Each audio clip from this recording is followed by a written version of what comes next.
Hey guys, and welcome to this video on some other ways to graph lines. So here we go. Alright, so let's start by graphing all of the solutions to 3x plus 5y equals 30. And so I'm going to let you put this into slope-intercept form and graph it. So why don't you pause the video and do that, and we will reconvene afterwards.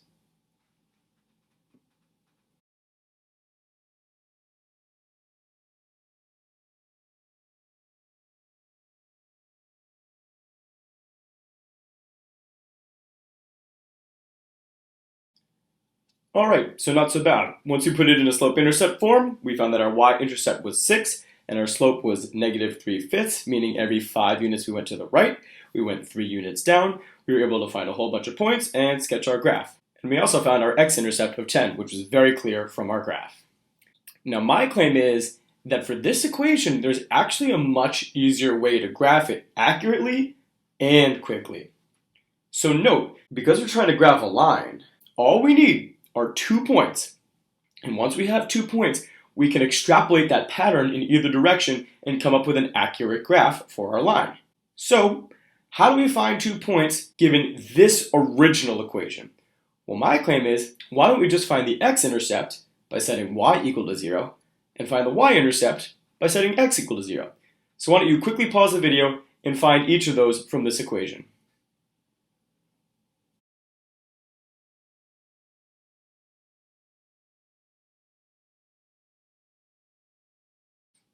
So now that we've got our x-intercept and our y-intercept, that's all the 2 points that we need to know what our graph is going to look like. Let's connect them and extend our line in both directions. And while in this example, we went through the trouble of actually using our equation and explicitly writing out how we solved for our y-intercept and x-intercept, I'm sure just by looking at this, you could have found the x-intercept and y-intercept in your head, no problem. So just another way of quickly and accurately graphing these lines without having to put the equation in slope-intercept form. Alright, now let's graph all of the solutions to 3a minus 2b equals 6. And in our first example, we're going to let a be the dependent variable. And in our second example, we're going to let b be the dependent variable. Now, what's really nice is that no matter what's the dependent variable or what's the independent variable, finding the intercepts is no different. And I'm sure you can tell very easily looking at either of these equations, if we set b equal to 0, we're going to just end up with 3a equals 6, leaving a equals 2, so of course our a-intercept is going to be 2. Likewise, if we set a equal to 0, then we're just going to be left with negative 2b equals 6, and of course b will equal negative 3, meaning our b-intercept is negative 3. So let's go ahead and label our axes accordingly and graph our intercepts accordingly on both these pairs of axes.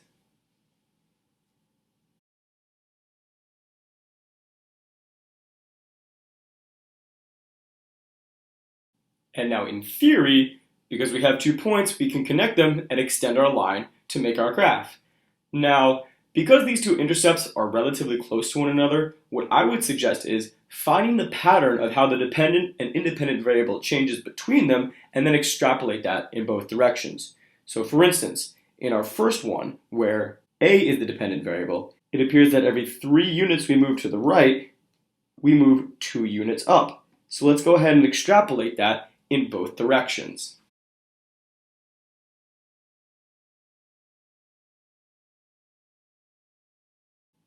And for our graph on the right, it appears that every 2 units we go to the right, we go 3 units up. So again, let's extrapolate in both directions.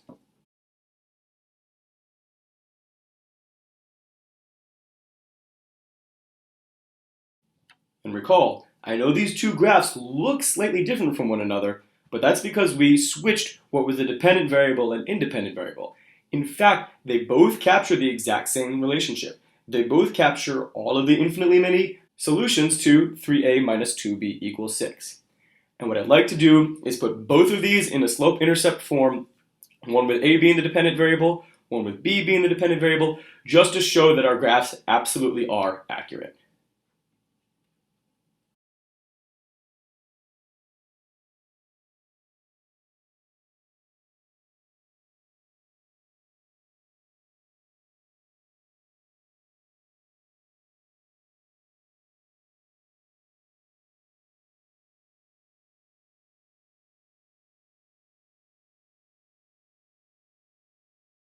Alright, let's practice by graphing all the solutions to 5h plus 2k plus 20 equals 0, and in this one we're going to let h be the dependent variable, and all the solutions to negative 5x equals 40 minus 8y. And let's graph these solutions just by finding the intercepts, finding the difference between them, and extrapolating to create our graph. And when you're done, we might as well put both of these equations into slope-intercept form just to make sure we did everything correctly.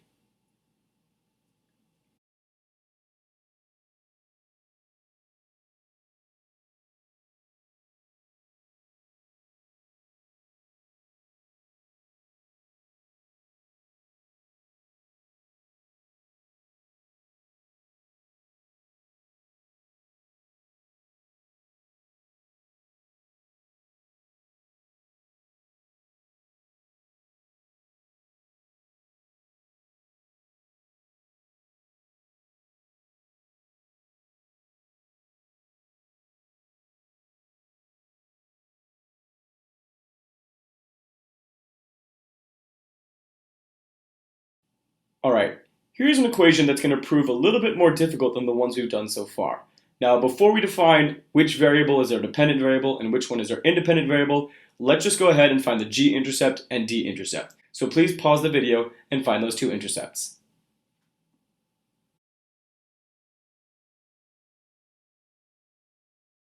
So in this case, we found that our g-intercept was 3, that's nice, but our d-intercept was negative 9/4, or as a mixed number, negative 2 1/4.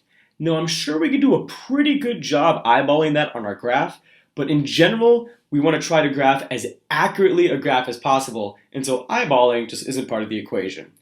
Now why is it that this equation didn't have two nice intercepts, but all of the other equations we did so far did have two nice intercepts? Note, in all of the other equations, all the coefficients were all factors of the constant in the equation. 3 and 5 were factors of 30. 3 and 2 were factors of 6. 5 and 2 were factors of 20. 5 and 8 were factors of 40. But in this one, 3 is a factor of 9, that's why we had a nice g-intercept, but 4 is not a factor of 9, and that's why we got a d-intercept that wasn't so nice. In general, using the intercepts method to graph a linear function will work best when both of the coefficients on the variables are factors of the constant in the equation. So it looks like we're going to have to graph this using the slope-intercept form. Now the question is, what should be our dependent variable and what should be our independent variable? Well, note, if we solve for d and make d our dependent variable, we're going to have a d-intercept of negative 9/4, and we're not going to even be able to graph that without eyeballing. But if we solve for g and make g our dependent variable, we'll get a nice g-intercept of 3. And no matter what the slope is, no matter what kind of fraction, positive, negative, whatever the slope is, we can handle it as long as we have that nice intercept to start from. So, if we look at an equation and it's not the case that both of these coefficients are factors of the constant, it'll be best to put the equation in a slope-intercept form by solving for the variable whose coefficient is a factor of the constant, in this case g. So let's make g our dependent variable, put this in a slope-intercept form by solving for g, and graph.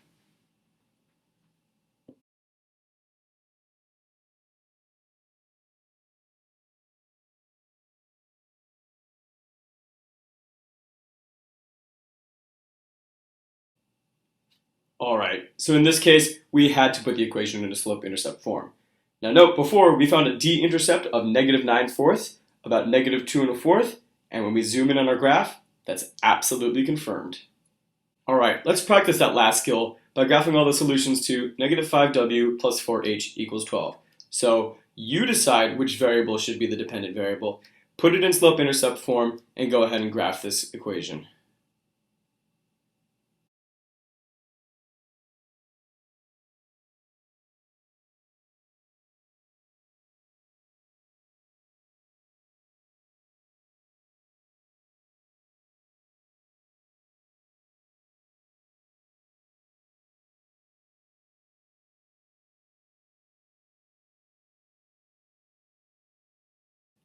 Alright, two more last examples of some kind of tricky looking equations for us to graph. Now they're both definitely going to be lines because they satisfy all of the requirements for an equation to have a graph that's a line. But what are they going to look like? So let's think about the equation y equals 6. Now, there's no x in that equation at all. Now, if we wanted to, we could consider this y equals 6 plus 0x, and that might help us out. Now, it's clear that if x were 0, y would be 6. So our y-intercept is definitely 6. But what about our x-intercept? Remember, the x-intercept happens when y is 0. But y is equal to 6. Y can never be 0. It's always 6.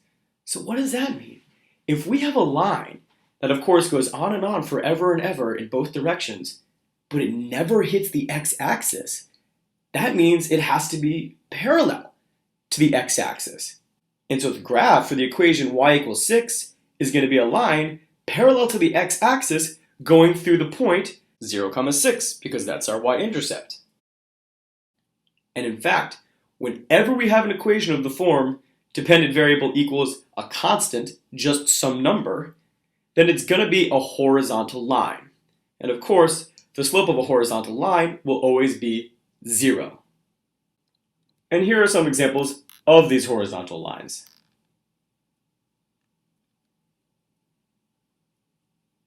Alright, last one.